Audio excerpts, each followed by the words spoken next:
Hi everyone and welcome back to my YouTube channel.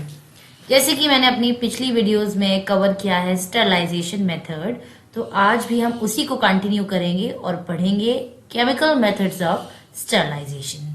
तो हम already cover कर चुके हैं the physical methods of sterilisation. Physical method में जो पहला मेथड था that was your sterilisation by heat, और हीट में भी हमने देखा था एक था ड्राई हीट स्टरलाइजेशन और एक था आपका मॉइस्ट हीट स्टरलाइजेशन।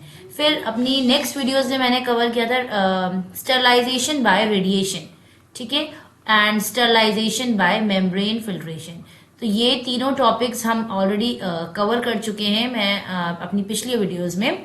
आज का जो हमारा टॉपिक रहेगा that is sterilisation by chemical methods. अब जो केमिकल्स हैं, it can be your liquid chemicals or the chemicals can be in the gaseous form or the vapor form. Liquid form में जो chemicals हम use करते हैं for sterilization, that is your alcohols, halogens, phenols and its derivatives, aldehydes, heavy metals and surfactants. Whereas gas में ये जो gaseous form में आप chemicals को use करोगे that is your formaldehyde and ethylene oxide. Now, the chemical method of sterilization is suitable for heat sensitive materials. ऐसे materials जिनको हम sterilize नहीं कर सकते हैं using heat, क्योंकि वो heat से sensitive होते हैं, तो ऐसे methods के sterilization के लिए आप इन different chemicals को use कर सकते हो, either your liquid chemicals or the gaseous chemicals. Okay, we'll start with liquid chemicals. पहली चीज ये कि जो केमिकल्स हम यूज कर रहे हैं इनसे 100% स्टरलाइजेशन अचीव नहीं होता है, ठीक है। तो इन केमिकल्स को आप एज डिसइंफेक्टेंट्स यूज कर सकते हो। इसमें सबसे पहला जो लिक्विड केमिकल है that is your alcohol. Alcohol example हो गया इथेनॉल एंड आइसोप्रोपेनॉल। इनका मैकेनिज्म क्या है? They cause protein denaturation and membrane damage, ठीक है। एप्लीकेशन क्या है? Skin and thermometers. तो क्या होता है, जो स्किन ह्यूमन स्किन है या फिर जो थर्मोमीटर्स हैं, इनको आपको क्या करना है? डिसइंफेक्ट करना है, ठीक है। तो आप इथेनॉल या फिर आइसोप्रोपेनॉल को यूज कर सकते हो। तो जब जो भी माइक्रो ऑर्गेनिजम्स प्रेजेंट होंगे थर्मोमीटर पे या फिर आपकी स्किन पर, तो क्या होगा, इस अल्कोहल को अप्लाई करने से ये अल्कोहल उन माइक्रो ऑर्गेनिजम्स का जो प्रोटीन होगा उन प्रोटीन्स का डीनेचुरेशन कर देंगे, ठीक है। डीनेचुरेशन मीन्स प्रोटीन्स का ब्रेकडाउन हो जाएगा, ठीक है।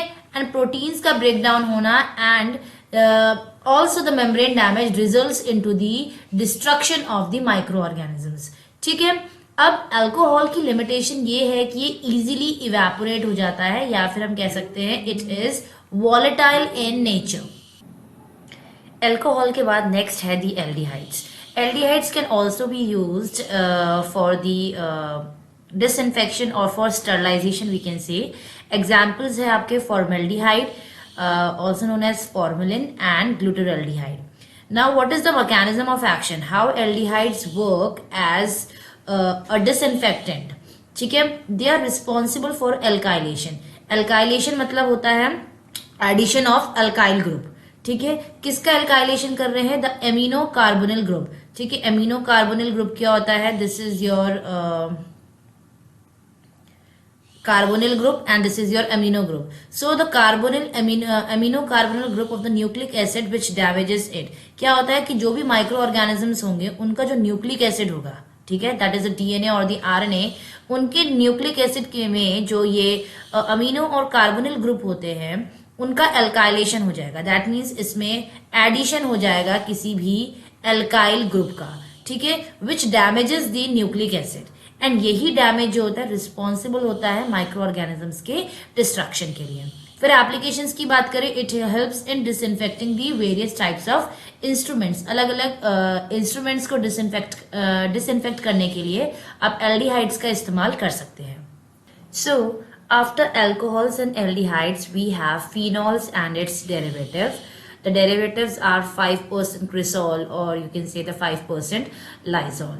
अब फिनॉल्स या फिर उसके डेरिवेटिव्स जो है किस तरह से माइक्रो ऑर्गेनिजम्स का डिस्ट्रक्शन करते हैं? दे डैमेज देयर लिपिड मेम्ब्रेन। जो आपके माइक्रो ऑर्गेनिजम्स की लिपिड मेम्ब्रेन है उसको डैमेज करेंगे और प्रोटीन्स को प्रेसिपिटेट करते हैं, ठीक है। एंड जो भी माइक्रो ऑर्गेनिजम्स के अंदर एंजाइम्स प्रेजेंट होंगे उनका इनएक्टिवेशन करेंगे। तो ये सारी चीजें जो होती है रिजल्ट करती है into destruction of the micro organism. Now in phenols या फिर इन डेरिवेटिव्स का क्या एडवांटेज है कि ये सारे डिसइंफेक्टेंट्स जो है ऑर्गेनिक मैटर की प्रेजेंस में भी एक्टिव रहते हैं। बहुत सारे डिसइंफेक्टेंट्स की जो एक्शन होती है वो रिड्यूस हो जाती है इन the presence of organic matter. तो हम कह सकते हैं कि फिनॉल्स और उसके डेरिवेटिव्स की एडवांटेज है कि ऑर्गेनिक मैटर प्रेजेंट होने के बावजूद भी ये अपना एक्शन जो है रिड्यूस नहीं करते हैं, and also they are stable and persist for long periods after application. Even after applying, इनको अप्लाई करने के बावजूद भी ये लंबे टाइम के लिए क्या करते हैं, अपने एक्शन को शो करते हैं। लिमिटेशन बस यही है कि एल्कलाइन पीएच में ये अपना एक्शन रिड्यूस कर देते हैं and in the presence of the organic matter. Then talking about heavy metals, examples are silver nitrate, mercury chloride, copper sulphate and zinc. अब इस सिल्वर नाइट्रेट को बेसिकली यूज किया जाता है इन टॉपिकल क्रीम्स, ठीक है।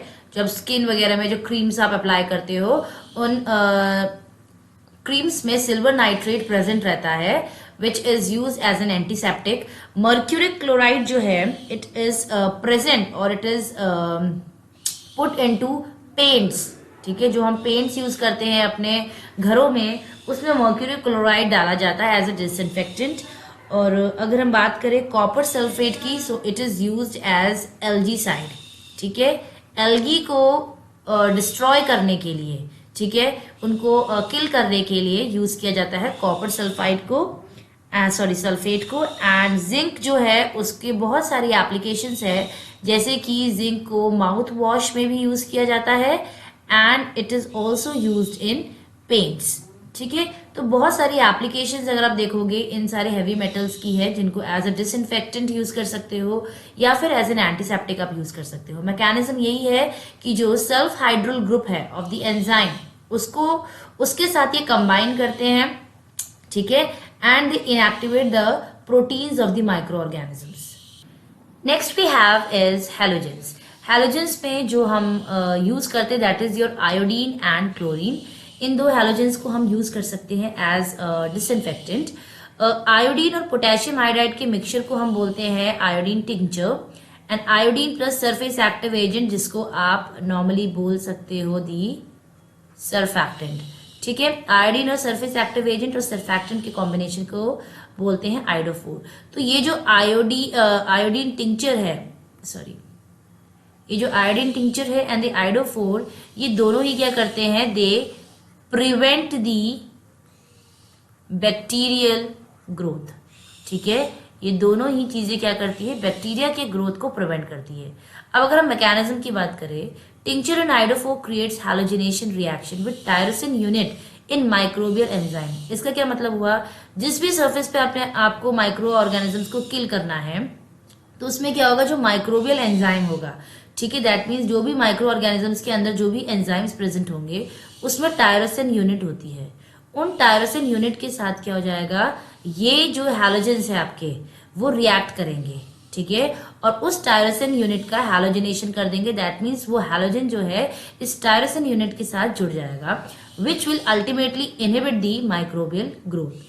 सो इस आयोडीन का इस्तेमाल किया जाता है in solutions like Betadine and Isodine. जो ऑइंटमेंट्स होती है, हमने नॉर्मली सुना भी होगा, बीटाडीन है, आइसोडीन है, इनमें क्या होता है, आयोडीन यूज किया जाता है। क्यों आयोडीन यूज हो रहा है, क्योंकि इसके पास प्रॉपर्टी होती है कि ये बैक्टीरियल ग्रोथ को प्रिवेंट कर सके।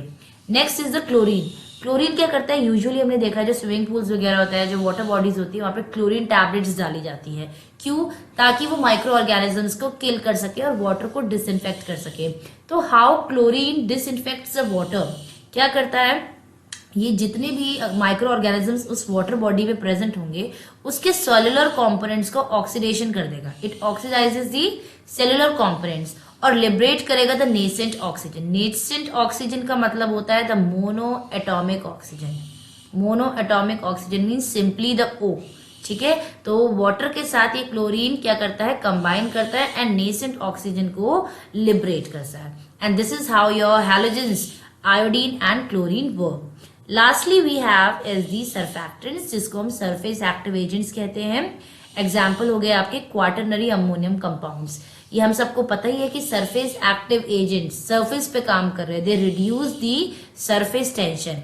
तो सिमिलरली ये क्या कर रहे हैं, ये जो भी बैक्टीरियल सेल्स होंगे, जो भी माइक्रो ऑर्गेनिजम्स होंगे, उनका जो सरफेस टेंशन है, ठीक है, उसको डिक्रीज करेंगे and they will finally rupture their cell membrane. तो जब सेल मेम्ब्रेन रप्चर हो जाएगी तो माइक्रो ऑर्गेनिजम्स का क्या हो जाएगा, डिस्ट्रक्शन हो जाएगा, ठीक है। Micro organisms will not be able to survive, ठीक है। सो ये जो सरफेस एक्टिव एजेंट्स होते हैं ये प्रेजेंट होते हैं, हम सबको पता है, सोप्स एंड डिटर्जेंट्स में।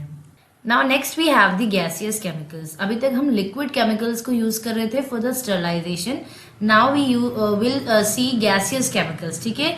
आप केमिकल्स का यूज करोगे इन द गैसियस और the vapour state for the destruction of the micro organism.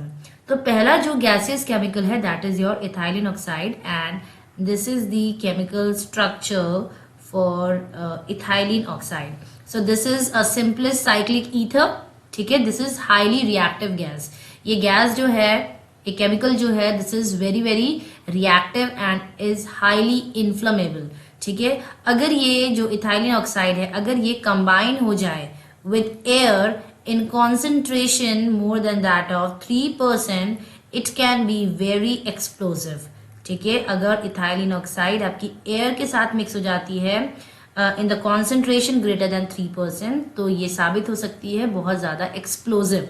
लेकिन अगर इस इथाइलिन ऑक्साइड को हम कार्बन डाइऑक्साइड या फिर फ्लोरिनेटेड हाइड्रोकार्बन्स के साथ मिक्स करते हैं तो इससे इसकी कैरेक्टरिस्टिक जो है वो चेंज हो जाती है, it becomes non inflammable and safe to handle. अब मैकेनिज्म की बात करते हैं, how ethylene oxide is responsible और how it destroys the micro organism, ठीक है। इथाइलिन ऑक्साइड के पास एक पावर होती है that is known as the alkylating power. Alkylating power का मतलब है कि ये एल्काइलेशन कर सकता है, दैट मीन्स अपना जो केमिकल स्ट्रक्चर है उसमें से जो एल्काइल ग्रुप है उसको ट्रांसफर कर सकता है। कहाँ ट्रांसफर करेगा, टू दी सल्फोहाइड्रल ग्रुप और दी अमीनो ग्रुप और दी कार्बोक्सिल और the hydroxyl groups of the proteins and other important cell constituents of the micro organisms. जो भी आपके माइक्रो ऑर्गेनिजम्स हैं और उन माइक्रो ऑर्गेनिजम्स के जो भी इंपॉर्टेंट सेल कॉन्स्टिट्यूएंट्स होंगे और जो प्रोटीन्स होंगे, उन प्रोटीन्स के डिफरेंट डिफरेंट ग्रुप्स में, जैसे कि आपका सेल्फ हाइड्रल ग्रुप है दैट इज RSH, ठीक है, this is your self hydel group and then you have the amino group C double bond N, ठीक है, कार्बोक्सिल ग्रुप है C double bond O, hydroxyl group है OH group. तो ये जितने प्रोटीन्स के जो डिफरेंट डिफरेंट ग्रुप्स हैं इन सब में क्या हो जाएगा, एल्काइलेशन हो जाएगा, ठीक है। और इसी एल्काइलेशन के कारण क्या होता है कि डिस्ट्रक्शन हो जाता है माइक्रो ऑर्गेनिजम्स का, ठीक है। फिर हम बात करते हैं एप्लीकेशंस की, कहाँ पर इस इथाइलिन ऑक्साइड को यूज किया जाता है for the destruction of the micro organism.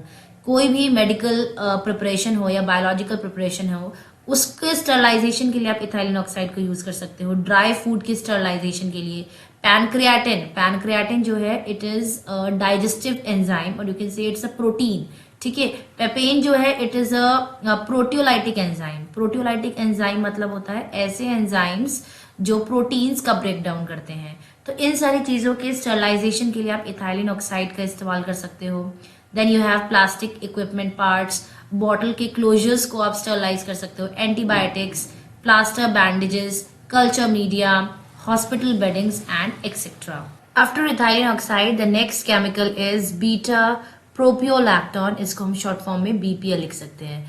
Now this BPL और beta propiolactone this is 400 times more active than ethylene oxide, या फिर आप कह सकते हो ज्यादा इफेक्टिव है ये। इथाइलिन ऑक्साइड और BPL का कंपैरिजन करें तो आपका ज्यादा अच्छा स्टरलाइजेशन जो है वो बीटा प्रोपियोलैक्टोन कर सकता है, ठीक है। It is highly bactericidal. Bactericidal मतलब होता है ऐसे केमिकल्स, ऐसे कंपाउंड्स, ऐसे सब्सटेंसेस जो बैक्टीरियाज को किल करते हैं, ठीक है। So this BPL is highly bactericidal and is used in concentration of 5 mg per liter और less than that. Now when we are using beta propiolactone तो उसके लिए बहुत ही केयरफुल हैंडलिंग जो होती है इट इज नीडेड, ठीक है। बहुत केयरफुली इसको हैंडल करना पड़ता है क्योंकि दिस इज इरिटेंट। ये जो गैस होती है this chemical is very irritant, ठीक है, and it is also carcinogenic in nature, ठीक है। अगर ये एनवायरमेंट में एक्सपोज हो गई तो ये क्या कर सकती है, एनिमल्स में, ह्यूमन बींग्स में इट कैन कॉज कैंसर, जिसको हम कार्सिनोजेनिक कहते हैं, ठीक है।